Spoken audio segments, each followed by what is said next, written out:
Charlas de Ciencia.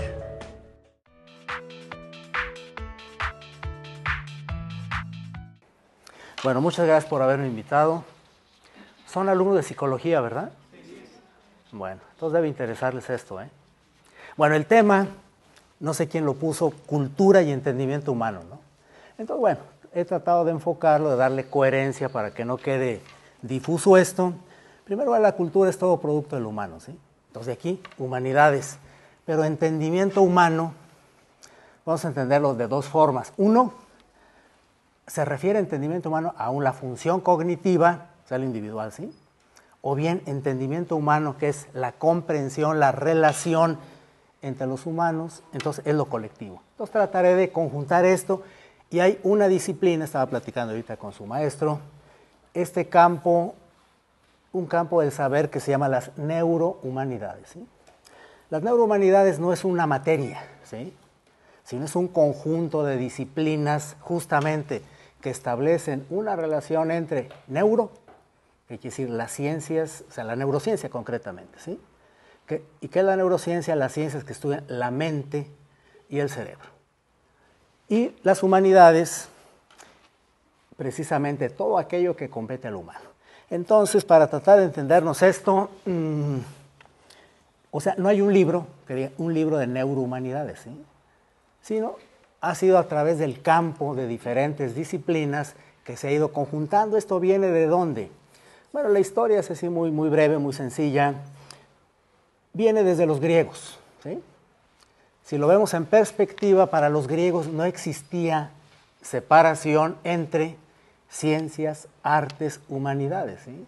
Se dice muchas veces, sin comprender del todo, que nuestra cultura occidental procede del pensamiento griego. Y efectivamente, sí, porque ellos inventaron la filosofía, ¿sí?, que es una forma de conocer, de entender el mundo. Inventaron las ciencias, inventaron las artes, la democracia, la política, etc. O sea, es la fuente, es la cuna. Para los griegos no existía esta diferencia, o sea, todo estaba relacionado. El ideal de la cultura griega era precisamente esto, ¿no? Ellos lo basaban en un concepto que llaman paideia, ¿sí?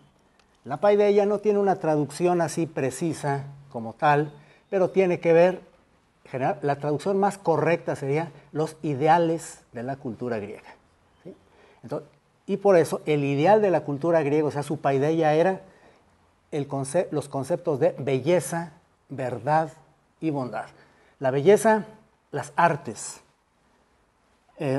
la verdad, las ciencias, y la bondad es una ciencia ética del comportamiento y de relación con los humanos. Bien, entonces, en el pensamiento griego, repito, cuna de lo que conocemos como el mundo occidental, no estaban separados. Pero a través del tiempo, la filosofía, como una ciencia de entender el mundo que nos rodea, es como un árbol, ¿sí? Y de ahí se fueron desprendiendo las diferentes ciencias. Y cada ciencia fue tomando un rumbo diferente, de tal forma que se separaron, ¿sí?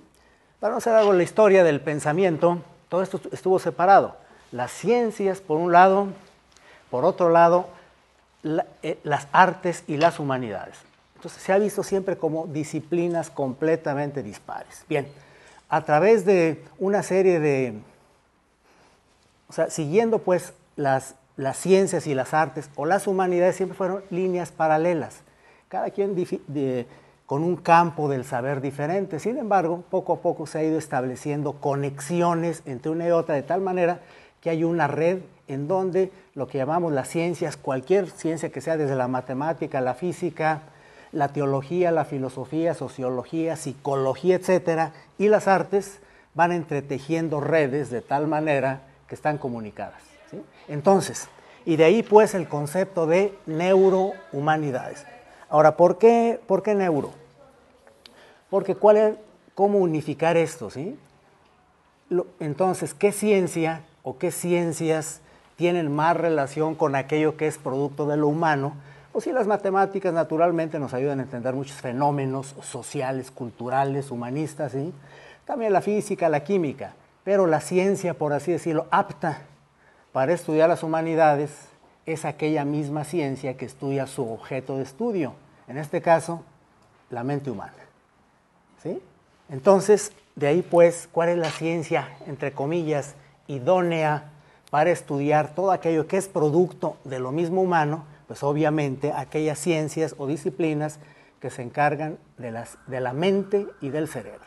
Y de ahí pues las neurociencias. Bien, las neurociencias en los últimos años, o sea, el conocimiento del cerebro y de la mente, ha tenido un auge prodigioso. De hecho, entre el 1990 y 2095 y 2010, los Estados Unidos, que digamos es la máxima potencia en todo lo que implica esto, proclamó los 10 años de la neurociencia, ¿sí? ¿Por qué? Porque lo que se ha avanzado en esos lapsos de 10 años y hasta ahorita, se ha avanzado el conocimiento de la mente humana y del cerebro humano el 90%, ¿sí? Es decir, en 10 años se ha avanzado el 90% de lo que es toda la época de la humanidad acerca del conocimiento de la mente y el cerebro. ¿Y eso a qué se ha debido? Bueno, ha habido, naturalmente, se conoce desde siempre la ciencia de lo que estudia la estructura del cerebro, ¿no? Bueno, pues la anatomía, neuroanatomía, cómo funciona, neurofisiología, qué estructuras internas tienen que ver la neuroquímica, las drogas que actúan sobre el tejido nervioso, la psicofarmacología, etcétera, etcétera. Sin embargo, lo que ha dado un empujón prodigioso a esto es dos disciplinas. Uno, que es la biología molecular. La biología molecular parte desde el siglo pasado con el descubrimiento del DNA, la estructura del DNA, la base de la vida, el desciframiento del genoma humano. Por primera vez supimos hace más de 10 años nuestra estructura genética. Entonces todo eso forma parte de la biología molecular, por un lado. Y por otro lado, la imagenología. O sea, las imágenes cerebrales, por primera vez, que datan del 80 para acá y cada vez más avanzado, nos han permitido conocer el interior de la mente humana, es decir, el interior del cerebro. Y como tanto el corolario de la mente, cómo trabaja el cerebro. Por ejemplo, nos oído hablar, por ejemplo, de la tomografía, ¿sí? Que nos sirve para ver estructuras muy pequeñitas del cerebro, después la resonancia magnética, después cómo trabaja a nivel funcional, la resonancia magnética funcional, la tomografía emisora de positrones, de tal manera que podemos ver, podemos decirlo, el interior del cerebro, ¿sí? Entonces, los dos avances que han dado dos disciplinas que han hecho avanzar prodigiosamente el conocimiento de la mente y del cerebro son la biología molecular, la genética molecular y la imagenología. Bien, con base en ello, entonces el campo de la neurociencia. La neurociencia empezó a estudiar procesos estructurales del cerebro y de la mente que antes eran desconocidos, ¿sí? Por ejemplo, y surge la neurociencia en el área cognitiva. Entonces, la neurociencia cognitiva. ¿Qué tiene que ver eso? La neurociencia cognitiva nos permite estudiar funciones de la mente que antes eran inasequibles, ¿sí? Por ejemplo, se empezó a estudiar la memoria, ¿sí?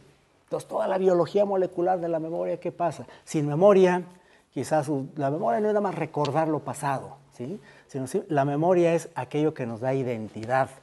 Nosotros no podemos existir como individuos si no recordamos, si no tuviéramos memoria. No existirá la humanidad, ¿sí? ¿Por qué? Porque nadie la recuerda, ¿sí? Porque la vida es memoria, la vida es tiempo, ¿sí? Y el tiempo es vida, esa es relación. Entonces se empezó a estudiar la neurociencia cognitiva, inicialmente la memoria, después funciones mentales, que eran cómo estudiar, por ejemplo, funciones cognitivas superiores, por ejemplo, la imaginación, ¿sí? La imaginación de las funciones cognitivas es la más alta, ¿sí? Porque es construir, inventar, crear, fantasear, ¿sí? A través de la imaginación nosotros podemos construir mundos que existen, que no existen y que pueden ser. Entonces, la imaginación se puede estudiar desde el punto de vista de la neurociencia, ¿sí? Otro de los elementos también que nos hace humanos específicamente es el juicio crítico, ¿sí? O sea, cómo evaluamos circunstancias, tomamos decisiones, el juicio moral. Todo eso ya se puede estudiar desde la perspectiva, saber qué pasa en el cerebro de una persona, en su memoria, en la imaginación, en el juicio crítico, en la capacidad de tomar decisiones. Bien, entonces surge la neurociencia cognitiva. De hecho, a quien le estudió más la memoria, hay mucha gente que han estudiado la memoria. Inicialmente ha sido la memoria como una función psicológica, nada más en eso queda, y se ha avanzado mucho. Sin embargo, la memoria se ha visto, ¿dónde está la memoria?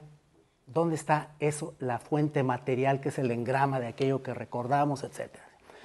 Y a un psiquiatra, Eric Kandel, él en el 2000 le dieron el Premio Nobel de Medicina por sus trabajos sobre la memoria. Bien, entonces estudiado la memoria, la imaginación, el juicio crítico, y nos ha permitido comprender muchos procesos mentales que anteriormente eran inasequibles a la, digamos, no existía la metodología ni las estructuras tecnológicas para poder estudiarlo. Entonces surge la neurociencia cognitiva, luego surge la neurociencia afectiva. Entonces nuestro mundo emocional es la otra mitad, pues nuestras funciones mentales son dos, funciones cognitivas y funciones emocionales del ánimo. Entonces, las funciones por la neurociencia afectiva se ocupa, por supuesto, bueno, a ver, cuando experimentamos emociones básicas, por ejemplo, las emociones básicas, ¿cuáles son, niña? Sí, rápido. Emociones básicas, Sí. tristeza. Tristeza, enojo, temor, disgusto y sorpresa. Bueno, ya, ¿sí? Ya, bien sabidos. Entonces, pues, en eso consiste, etcétera, etcétera, ¿sí bien? Pero estudiar qué pasa, por ejemplo, cuando una persona está triste, cuando está corajuda, qué pasa en el cerebro, ¿sí? Bien, eso lo estudia la neurociencia afectiva. Se ha pasado de estudiar emociones primarias a emociones secundarias. Esto es más complicado. Por ejemplo, el amor. ¿Qué es el amor? Pues quién sabe qué será, ¿no? Pero es el sostén, es el fundamento de la vida emocional. Bueno, por ejemplo, el amor. Pertenece, no es una emoción, es un conjunto de emociones, positivas y negativas, pero también hay elementos cognitivos en el enamoramiento. Bueno, entonces, ese tipo de emociones secundarias, el rencor, la rabia, el desprecio, la misericordia, etcétera, y las emociones morales. Entonces, todo eso es el campo de la neurociencia afectiva. Y a esto ha ido más. Y entonces, de neurociencia cognitiva, le sigue en secuencia neurociencia afectiva y la neurociencia social. Entonces, el grado es tal que actualmente la neurociencia social se encarga de entender qué pasa en nuestra mente y en nuestro cerebro cuando nos relacionamos con las demás personas, ¿sí? ¿Qué aspectos intervienen? ¿Qué ocurre? ¿Qué pasa? Y entonces, y hay constructos, o sea, modelos teóricos para entender cómo nos relacionamos con las demás personas, con un proceso de relaciones, las que sean, ¿sí? Por ejemplo, ahorita es una relación interpersonal, relación amorosa, de amistad, etcétera, ¿sí? Que participa un proceso para poder comunicarnos. La identificación, platicamos con alguien, ¿sí? Nos identificamos con esa persona y a su vez proyectamos algo de nosotros. Entonces, es un ida y vuelta, ¿no? Bueno, pero ¿qué más? Hasta ahí, ¿qué más? ¿Por qué entendemos cómo captamos las intenciones de otra persona? Entonces, en los últimos años hay un concepto que se llama teoría de la mente. O sea, no teorías de la mente, sino así se llama teoría de la mente. La teoría de la mente significa, y así se llama TOM, T-O-M, Theory of Mind, teoría de la mente, ¿sí? Que es cuando nosotros captamos las intenciones de la otra persona. Por ejemplo, si yo hago esto, ¿qué voy a hacer, chavo? ¿Cómo lo supiste? Sí, pues suena muy obvio, ¿no? Bien, lo que importa es cómo supimos, cómo supiste, cómo supieron, ¿sí? Que yo iba a hacer esto. Es decir, lo aprendí, no basta con eso, ¿sí? Porque eso se estudia desde niño. Bien, la teoría de la mente es eso. ¿Cómo le hacemos? ¿Qué pasa en nuestro cerebro? ¿Qué estructuras hay para nosotros comprender las intenciones de las demás personas? ¿Sí? Eso se estudia desde bebés, ¿no? ¿Sí? El bebé tiene estructuras mentales que le permiten comprender, un bebito de la cuna, ¿no? Ya sabe, ¿sí? Por teoría de la mente, que viene la mamá y que le va a dar de comer, que lo quiere, que esté enojado, ¿no? Bien, hay un conjunto, se llama teoría de la mente. Quiere decir que hay estructuras cerebrales que ya se conocen todos los circuitos cerebrales y las moléculas que participan en entender las intenciones de otra persona. Sin eso no podríamos comunicarnos con otra persona. El ejemplo que puse, muy sencillo porque es un acto motor, ¿sí? O sea, más elemental, pero eso va más allá. En una interrelación o una relación humana, la que sea, no nada más comprender un movimiento, lo que yo voy a hacer, ¿sí? Si tomo mi celular, etcétera, ¿sabes lo que vamos a hacer? Es un acto motor. Pero hay cosas más sutiles, por ejemplo, en una interrelación, ¿sí? Si esa persona, ¿cómo le hacemos para captar si esa persona me está seduciendo, si tiene envidia, si me trata de transar? ¿Queda claro? O sea, eso es más complicado. Bien, entonces eso tiene que ver con la neurociencia social. ¿Qué más participa? La empatía. ¿Sí? La empatía, bueno, pues es ponerse en el mundo interno de la otra persona, pero bueno. ¿Pero cómo le hacemos? ¿Los animales tienen empatía? Sí. ¿Por qué? Porque tienen estructuras cerebrales que les permiten tener contacto del mundo interno de ese mamífero, ¿sí? Con otro. Un ratón con un ratón, un perro con un perro, ¿sí?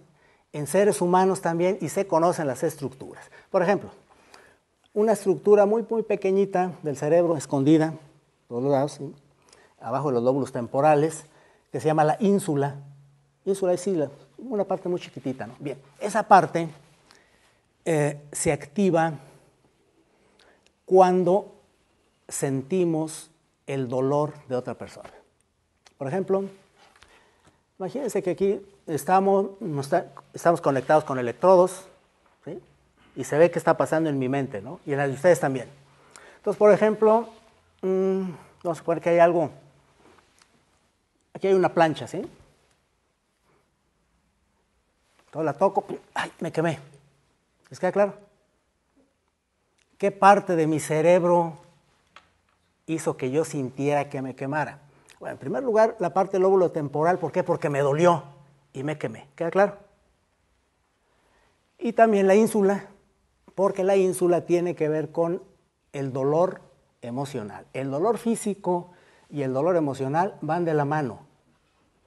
Pensamos que están separados de ninguna manera, ¿sí? Es decir, obviamente son dos conceptos diferentes, ¿sí? Pero están íntimamente relacionados el dolor físico y el dolor emocional. Entonces, en el ejemplo que les pongo, ¿no? Me quemé, me dolió, ¿sí? O sea, sentí el dolor. Se activó el área sensitiva porque me dolió. Y si vemos una imagen cerebral, se ve que esa parte está funcionando, ¿sí? ¿Por qué? Porque me quemé y me dolió. Pero también mi ínsula, que es la parte emocional. ¿Hasta aquí más o menos? ¿Queda claro?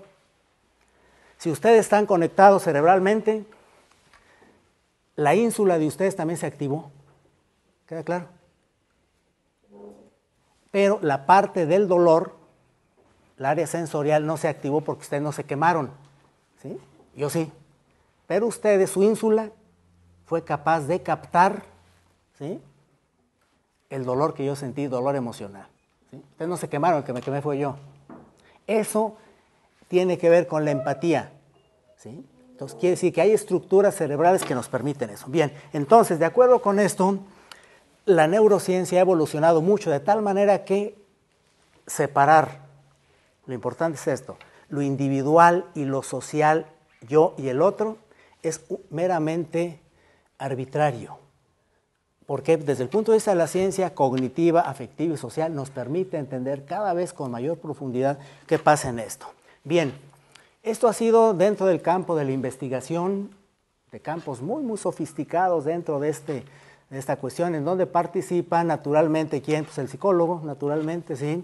El médico, psiquiatra, neurólogos, investigadores, etc. Y la investigación de este conocimiento nuevo, novedoso, a partir del campo de la patología humana. ¿Sí? ¿Por qué? Porque, sí, de la medicina, pues, ¿sí? ¿Por qué? Porque naturalmente hay epidemias, ¿sí? Hay muchas enfermedades que son tragedias, que son epidémicas en la gente humana. Entonces, estos conocimientos de la neurociencia se han aplicado, por supuesto, a la medicina. Tratar de entender por qué una persona pierde la memoria, ¿sí? Por qué una persona se vuelve loco, por qué una persona está deprimida, por qué una persona comete suicidio, etcétera, etcétera. Todo eso es la patología. Entonces, el campo de la neurociencia, su origen su razón de ser inicial de existir es la medicina. Entonces, pero ha pasado de aquí las humanidades, entonces ahora sí, es decir, vamos a estudiar, vamos a dejar la patología, por supuesto, aquí está vigente, ¿no? Entender las enfermedades mentales, psiquiátricas, neurológicas, etcétera, etcétera. Pero vamos a estudiar ahora cosas que no tienen que ver con la enfermedad, con una disciplina particular, sino que tienen que ver con la vida humana. Entonces, cosas importantes de la vida humana, chavo.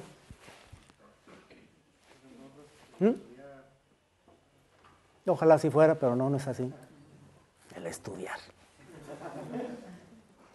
El amor, por ejemplo, ¿sí? Entonces, por ejemplo, vamos a estudiar a ver qué pasa cuando una persona está enamorada, ¿no? Entonces, ¿por qué nos enamoramos? Todo ese tipo de cosas. Es cosa fundamental de la vida, ¿no? Entonces, ¿qué pasa cuando una persona en su cerebro y en su mente, cuando una persona está enamorada? Se activa un área del cerebro que está en una parte que se llama el núcleo accumbens, es el área del placer. ¿Sí? Entonces, cuando una persona está enamorada, si lo vemos en una imagen cerebral, esa área está funcionando a todo vapor. ¿Sí? ¿Y quién estimula esa área del núcleo accumbens? La dopamina. ¿Sí? Entonces, la dopamina está ahí activando, ¿no? Pero también se activa un área que se llama los ganglios basales, que tienen que ver con conductas obsesivas. ¿Sí? Hay un trastorno que se llama trastorno obsesivo compulsivo, ¿sí? A lo mejor lo han oído nombrar por ahí. Bueno, personas que tienen este trastorno tienen patológicamente hiperactiva esta área. Entonces, pero cuando una persona está enamorada, le preguntamos a alguien, ¿no? ¿Está enamorado? Sí, estoy bien enamorado o enamorada, ¿sí? Y si vemos un registro de su cerebro, basta con que le preguntemos, a ver, platícame tu novio, ¿no? Está platicando, ¿no? O bien le mostramos una foto y se empieza a activar el núcleo accumbens, el área del placer, y también el área del cuerpo estriado, ganglios basales, que tiene que ver con la obsesión. ¿Por qué? Porque precisamente cuando de los ingredientes del amor, entre otras cosas, está precisamente el placer y también la obsesión. ¿Sí? Pero también otras áreas que tienen que ver con el miedo, otras áreas que tienen que ver con otros factores. Bien, ese sería un ejemplo, ¿no? Otra de las cosas importantes de la vida humana, ¿cuál sería? El amor, forma parte de la vida cotidiana, que son importantísimos a través, que no es moda, sino que es a través de todos los tiempos y todas las épocas. ¿Cuál sería? La religión, por ejemplo, ¿sí? Aquí no se trata de que soy creyente o no soy creyente, no, de ninguna manera, ¿sí? Sino el creer forma parte de una estructura fundamental, es una necesidad específicamente humana, el tener un marco de referencia y un objeto de devoción. Esa es la religión.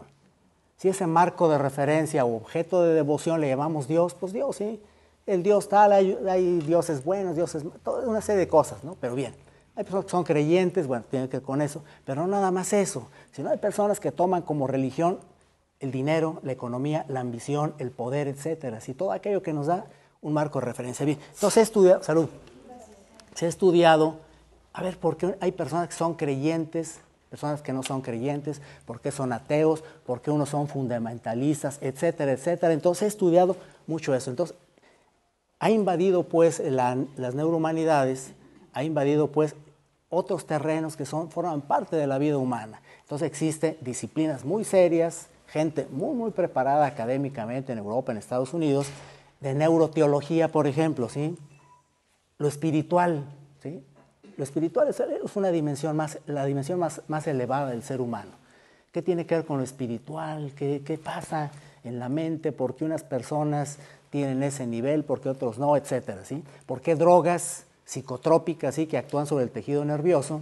Por ejemplo, las drogas, cierto tipo de drogas, por ejemplo, que llamamos alucinógenos o psicodislépticos, tienen la capacidad de estimular ciertas áreas y la persona tiene experiencias religiosas o místicas, ¿sí? Muchas gentes que ingieren, por ejemplo, el LSD, el peyote, la ayahuasca, etcétera, tienen este tipo de creencias. Enfermos, por ejemplo, en la epilepsia, el lóbulo temporal, que afecta una parte del cerebro que tiene que ver con eso. Los epilépticos del lóbulo temporal, entre muchos síntomas, pero síntomas muy, muy marcados, es que hablan mucho de religión, de teología, de experiencias místicas, prodigiosas, etcétera, ¿sí? ¿Es por qué? Porque esa área patológicamente está alterada. Por ejemplo, Dostoyevsky, ¿sí? Es uno de los grandes personajes que tuvo acceso al psiquismo humano más que ninguna otra persona. Los personajes de Dostoyevsky todos son epilépticos. Él mismo fue epiléptico, ¿no? Grandes místicos, por ejemplo, San Juan de la Cruz, Teresa de Jesús, clínicamente se ha visto, y hay documentos que lo atestiguan así, tenían epilepsia, el lóbulo temporal. Mahoma era epiléptico. San Pablo, ¿sí? El gran difusor del cristianismo, no existiría sin San Pablo, ¿no? Bueno, entonces se dice que la idea es que camino a Damasco, ¿no? Anteriormente era perseguir a los cristianos, pero de alguna forma tuvo una visión prodigiosa y ahí cambió. Y a partir de ahí cambia toda esa estructura. Lo que pasó fue, y está documentado, se sabe, que él era epiléptico. Entonces, ¿qué fue lo que le pasó en esa visión, en esa transformación? Tuvo un ataque epiléptico. Y en ese ataque epiléptico se cayó del caballo y tuvo alucinaciones. Bien, entonces todo ese campo, pues, forma parte de la neuroteología. También, ¿qué cosas más importantes son en la vida? La vida cotidiana, la economía, ¿sí? O sea, vivimos en un mundo capitalista con todo ese tipo de influencias, pues, teóricas de ese nivel. Bien, la economía se reduce a cierto tipo de constructos, ¿sí? Oferta, demanda, etc. Pero, por ejemplo, se ha aplicado por qué la gente compra, en un sentido no nada más de compras arbitrarias, materiales, sino muchos sentidos de compra. ¿Qué pasa cuando, el ejemplo es muy claro, por ejemplo, qué pasa en una persona que va a comprar algo? Va a comprar un zapato, una bicicleta, un automóvil, una joya. ¿Qué pasa? Chavo, ¿qué te gusta a ti? Así, ¿sí? ¿Va a comprar? No podemos sustraernos a eso, todos estamos en ello. ¿Eh? Comida. ¿Eh? Ok. ¿Qué tipo de ropa? Casual y de marca. Ok. Dígame, ¿qué le gusta? Los sacos. Usted va, un saco, ¿sí? Ok. Entonces, ese saco, ¿no? Así de marca, dice usted, ¿no? ¿Qué marca? Roberts, por ejemplo. Pero así más nice. ¿No? ¿Ya? Ok. Un saco, un automóvil, lo que sea, ¿sí? Bueno, un saco. Usted va a un lugar así muy elegante, de las tiendas así muy padres, ¿no? Y usted ve un saco. ¿Qué pasa en su cerebro? En primer lugar, se activa el área del placer. Empieza su cerebro a producir dopamina, así, ¡pum! Ese saco, qué padre está, ¿no? Me lo voy a comprar. ¿Sí? Hasta ahí, porque se activa el placer. Inmediato, es lo primerito que se da. ¿Qué sigue después? Voy a comprar. ¿Por qué? Porque el núcleo accumbens es el área del placer y el área de la recompensa. ¿Qué seguiría? Sentirme bien. No, ya está, se siente a todo dar. Ese saco está muy bonito, lujoso y todo lo que, aparte, presumirlo con eso, lo que usted quiera, ¿sí? Ahí le adorna todo lo que sea su mundo, pues. Pero, ¿y luego? Usted dice, cuesta, ¿cuánto? 10,000 pesos. O lo que usted quiera, ¿sí? Entonces, aquí dice, 10,000 pesos. Se activa la corteza prefrontal, que es el área que nos ayuda a evaluar circunstancias y tomar una decisión, ¿sí? Entonces cuesta 10,000 pesos. O bien, otra persona, un automóvil, lo que sea, el equivalente, ¿no? Cuesta 10,000 pesos. Pero si usted funciona normalmente, se activa su corteza prefrontal, ¿sí? La corteza orbitofrontal, concretamente. Entonces se encarga de evaluar, cuesta 10,000 pesos. Pero 10,000 pesos, tengo que hacer esto, tengo que hacer lo otro, lo demás allá, y toma una decisión, ¿queda claro? Es el mecanismo. Bien, entonces, ese es precisamente, eso pasa en la economía y en muchos procesos más. Entonces, hay una patología que se llama compradores compulsivos, por ejemplo, ¿sí? Eso está fallando, ¿queda claro? Se activa el área del placer, pero la corteza prefrontal no evalúa, ¿sí? Simplemente no evalúa eso. ¿Sí? Es lo mismo que pasa en un adicto, ¿sí? Por eso son los adictos. Una persona es adicto al alcohol, cocaína, etcétera, porque se activa el núcleo accumbens, mucha dopamina, y se secuestra la corteza prefrontal, de tal manera que una persona adicta, ¿sí?, pierde el juicio crítico, y por eso el alcohólico no le importa faltar a clases si es a un alumno, al trabajo, la familia, robar, etcétera, ¿sí? Bien, eso pasa. Bien, otras áreas que se aplica esto, la jurisprudencia, por ejemplo, la neurojurisprudencia, ¿sí? El constructo fundamentalmente es fiscal, defensa, todo ese tipo de procesos que circunscriben a procesos cognitivos, esta persona dice la verdad o no. Entonces, se aplica también a esto, ¿sí? Y esto se prohibió porque anteriormente se basaban en el fiscal, su función es, independientemente de si la persona es inocente o culpable, es acusar, castigarlo. El defensor, defenderlo, ¿sí? Bien, los recursos eran la retórica, ¿sí?, o saber esta persona echa mentiras o no, era perfiles psicológicos muy, muy detallados, el detector de mentiras, pero con imágenes cerebrales se puede saber si esa persona está diciendo la verdad o no. Eso se prohibió porque, bueno, viene también aquí la cuestión ética. Todo este tipo de cuestiones que están avanzando en muchos campos de la ciencia, del saber, de la cultura, tienen que tener un sensor, un determinante que es la ética. Entonces surge la neuroética. ¿En qué medida puedo yo hacer esto? Porque, por ejemplo, ¿por qué se prohibió aplicar las imágenes cerebrales a los juicios, a la jurisprudencia? Pues porque entonces yo ya no tengo ni el derecho ni el libre albedrío de echar mentiras, ¿sí?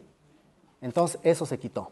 Se ha aplicado también a la política, porque unos son de izquierda, porque otros son de derecha, etc. Esto se hace, clandestinamente se hace. Por ejemplo, cuando se va a entrevistar dos magnates, ¿sí?, para establecer negocios internacionales, etcétera. Por supuesto, si se va a entrevistar Obama con algún otro magnate de cualquier otro, ¿sí?, entonces ya tiene expertos que cada uno de ellos sabe quién es el otro y conocen sus puntos vulnerables.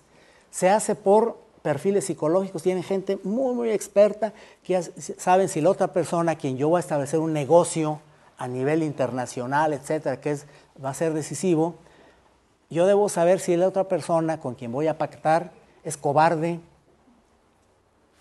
si es muy rígido en su pensamiento, si es capaz de mentir, si es tranza, si es sobornable, etcétera, ¿sí? Con un perfil psicológico, pero ahora con imágenes cerebrales. Eso no se sabe, solamente en estudios muy especializados se sabe que, por ejemplo, ya cuando se van a entrevistar, imagínense un aparato cuando pasan el aeropuerto, ¿no? Entonces, o pasan una sala, hay un aparato que ya le toma un registro de su imagen cerebral de tal manera que detecta qué partes del cerebro funcionan más, funcionan menos, de tal manera que se puede saber, esa persona, se puede prever la capacidad de tomar decisiones, si es sobornable o no. Bien, no sé si tengamos tiempo. Bueno, pues aquí apenas no ni la mitad, pero bueno. Esto, espero que les sea nada más como flachazos y ojalá les estimule estar en este campo de que hay muchas cosas por el saber. Bien, nada más para terminar, falta mucho. Bueno, ¿y esto qué tiene que ver con enfatizando aquí pues? Lo importante es esta relación entre las ciencias de la mente y del cerebro, ¿sí?, con la enfermedad, la psicopatología, nuestra vida cotidiana, etcétera, estos ejemplos que he dado. Pero bueno, en nuestra situación actual, ¿no?, ¿qué importancia tendría esto? Vivimos en la sociedad contemporánea, vivimos en la posmodernidad, y hay muchas teorías de la posmodernidad. Sin embargo, esto ya va quedando cada vez atrasado, ¿no? Hay muchos teóricos del campo de la filosofía, de la psicología, de la teología, etcétera, que se han enfocado, sociólogos, por supuesto, lingüistas, semiólogos, al campo de entender, pues, qué pasa en nuestro mundo, ¿no? Entonces, la modernidad, luego viene la posmodernidad, y a partir del siglo XX se habla de la posmodernidad. Bien, todo ese tipo de cosas. ¿Qué pasa entonces en nuestra sociedad actual? Que han cambiado a nivel individual, por ejemplo, con respecto a el amor, ¿sí? Las relaciones entre dos personas son completamente diferentes a como fueron hace 10, 20 o más años, ¿sí? Por ejemplo, las relaciones de pareja, la elección amorosa, que es la orientación sexual. Ya no nada más existe la orientación homosexual, heterosexual, sino también se acepta como válida y propio de las relaciones humanas la relación bisexual. Entonces, dentro de la orientación sexual, que antes se considera como patología, ¿sí? Cuando yo estaba haciendo la residencia en psiquiatría, por ejemplo, la homosexualidad ¿sí? se considera como una parafilia, o sea, una desviación sexual. Actualmente no. ¿Sí? Bien, o sea, ¿cómo van cambiando? A eso me refiero. Entonces, por ejemplo, la sexualidad es la homosexualidad heterosexual, la bisexualidad, se acepta una cuarta categoría, la asexualidad, dentro de las categorías clínicas, pues, ¿sí? Y admiten una quinta, que es la polisexualidad. Es otra. Las relaciones humanas han cambiado, la religión, sectas, grupos por aquí, por allá, en la política, en la economía. Ha cambiado también en la pareja. Las parejas ahora ya no es como mis tiempos, por así decirlo, van cambiando a través de los tiempos, cómo se enamoran, qué es válido, qué no es válido, el divorcio, de en qué medida la relación de pareja, personas que se divorcian, lo que se llama el posmatrimonio. Ha cambiado completamente las relaciones de familia, las relaciones entre vínculos generacionales, etc. Otros fenómenos que rebasan estos ámbitos, por ejemplo, ¿qué es esto de la corrupción? ¿Sí? ¿Por qué no se acaba? Nuestro medio, por ejemplo, que se sale todos los días de la corrupción, ¿no? Pues es que, ¿qué es la entraña de esta de la corrupción? ¿Vamos a combatir la corrupción? No, ¿sí? En nuestro medio, México, ¿sí? En todos lados existe, obviamente. En nuestro medio la corrupción no se puede acabar. ¿Por qué no se puede acabar? Porque forma parte estructural de nuestro edificio mexicano, ¿sí? Entonces, si queremos acabar con la corrupción, es acabar con un país que llamamos México. Entonces no se puede, no se va a acabar. ¿Queda claro? Porque forma parte estructural de una sociedad, ¿no? Que es la impunidad, el narcotráfico, ¿por qué se da este tipo de fenómenos? El secuestro, el terrorismo y el grado extremo, ¿por qué una persona es terrorista o no? El terrorista suicida. Entonces, todo este tipo de fenómenos, la psicología, el psicoanálisis, la psiquiatría, no da luz sobre qué pasa con lo que pasó a estas gentes, estos chavos en París, recientemente en Bruselas, etcétera, ¿sí? Y lo que ha dado luz a esto es un campo del saber, ¿sí? No viene dentro de... ¿Por qué? Porque se ha visto que chavitas que han participado en esos chavos son chavos normales, excelentes estudiantes, que establecen relaciones fraternales. Entonces, pues ¿pero por qué hacen esos actos tan terribles, tan inhumanos, con todos esos calificativos, ¿sí? Se requiere recurrir a otro tipo de constructos y la línea va para entender estos fenómenos, sobre todo el terrorismo suicida, en el fundamentalismo, y el fundamentalismo se apoya sobre todo en otro tipo de teorías, ¿sí? Bien, como ya no hay tiempo, nada más, hay más cosas que podría decir, pero bueno, quizás, ¿cómo enfocamos todo esto, no? Necesitamos un enfoque visionario. ¿Por qué? Porque la relación entre individuo, sociedad, el mundo, la materia, la naturaleza, están interrelacionados. Entonces ha habido muchos pensadores, ¿sí? Muchos filósofos, muchos científicos que han revolucionado. Por ejemplo, el siglo pasado fue el siglo de la física, ¿sí?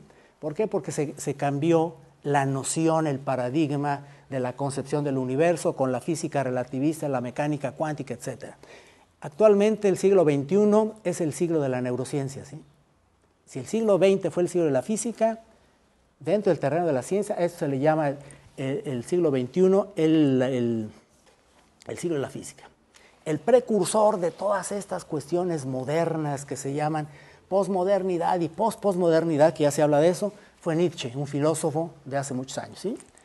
Y sugerencia de lecturas, mi marco de orientación en esta cuestión es, pues por supuesto, la psiquiatría, el psicoanálisis freudiano y muchas cosas más, pero desde mi punto de vista, y no mi punto de vista, pero es de muchas gentes, yo creo que quienes se han formado una idea de todo, de cómo unificar la materia, el espíritu, el ser humano con los demás, el cosmos, la naturaleza, dos pensadores, espero que alguna vez lo vean.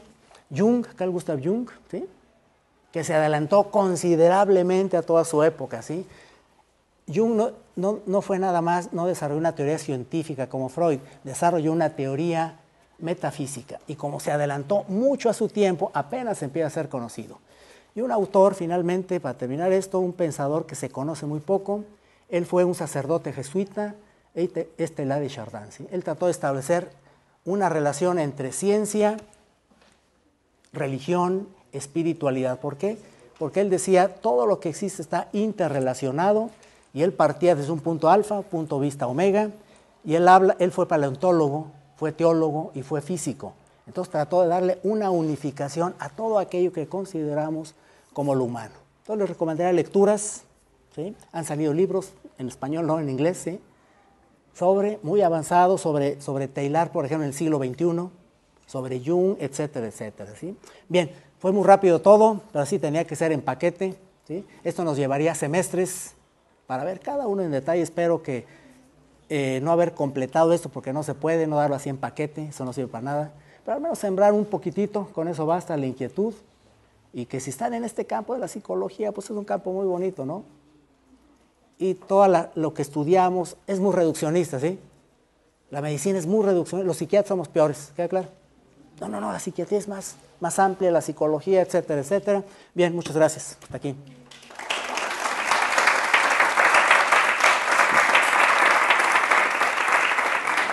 ¿Algún comentario, alguna pregunta, alguna inquietud, algún agradecimiento? ¿Podría repetir el nombre? Disculpe, del último autor. Ese señor es Pierre Teilhard Chardin. Es poco conocido. Yo cuando era chavo, estaba ya por los 60, 70, lo leí de adolescente, ¿no? Pero ha resurgido nuevamente, ¿sí? Jung, de toda la vida, ¿sí? Jung es usted lo debe de estudiar, pero nada le dice que el inconsciente colectivo ya, es un absurdo, ¿no?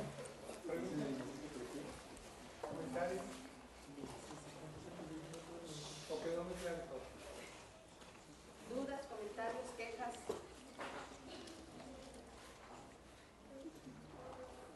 Comentarios, dudas, desacuerdos, etcétera, etcétera. No sé si la respuesta a esto sería muy largo, pero ¿por qué dice que Carl Jung se adelantó y es un visionario? ¿Por qué es relevante para mí? Porque él trató de establecer, naturalmente él fue psiquiatra, y su campo era el entendimiento de la mente humana. Él concibió la idea del ser humano, lo concibió como un ser humano que eventualmente puede enfermar, a diferencia de Freud, ¿sí? Freud hizo una formulación del ser humano a partir del hombre enfermo. O sea, su forma de proceder metodológicamente fue inductivo, ¿sí? O sea, Freud elaboró su teoría del ser humano, que obviamente es prodigiosa, el descubrimiento del inconsciente, ¿sí? A partir del hombre enfermo, ¿sí? Entonces, a partir del hombre enfermo es como todos somos los seres humanos. Bien, es una. Jung no.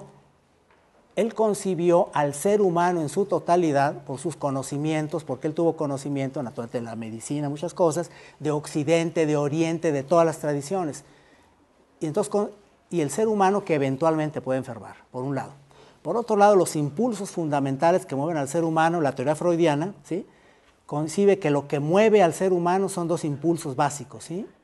Que son el impulso sexual, que no es sexo, el impulso de Eros y Tánatos, ¿sí? Bien. Jung decía, sí, efectivamente, sí, tiene razón Freud, en que es importantísimo el Eros y el Tánatos, pero también él decía, también existe, así tan valioso en el ser humano, en el inconsciente de las personas, así como existe la sexualidad, el impulso sexual y agresivo que mueve al ser humano, también existe un impulso espiritual, ¿sí? Él concibió, pues, el inconsciente colectivo, ¿sí? O sea, nuestra mente humana no es como todas las teorías psicológicas, la freudiana, cuando habla de inconsciente, habla de inconsciente individual. Nuestro inconsciente, nuestra mente empieza cuando nacemos, ¿sí? Es el inconsciente individual. Entonces, cuando se habla de inconsciente, se habla de inconsciente individual. Y Jung dijo, no, un recién nacido ya trae una mente preformada, que es la herencia de toda la humanidad, y eso le llamó arquetipo, ¿sí? Entonces tuvo una visión cósmica mayor, ¿sí? Tuvo conocimiento de Oriente, de Occidente, muchas cosas, ¿sí? Es decir, sería muy amplio ver esto, pero esa es la idea, ¿sí? Y se adelantó considerablemente a su época.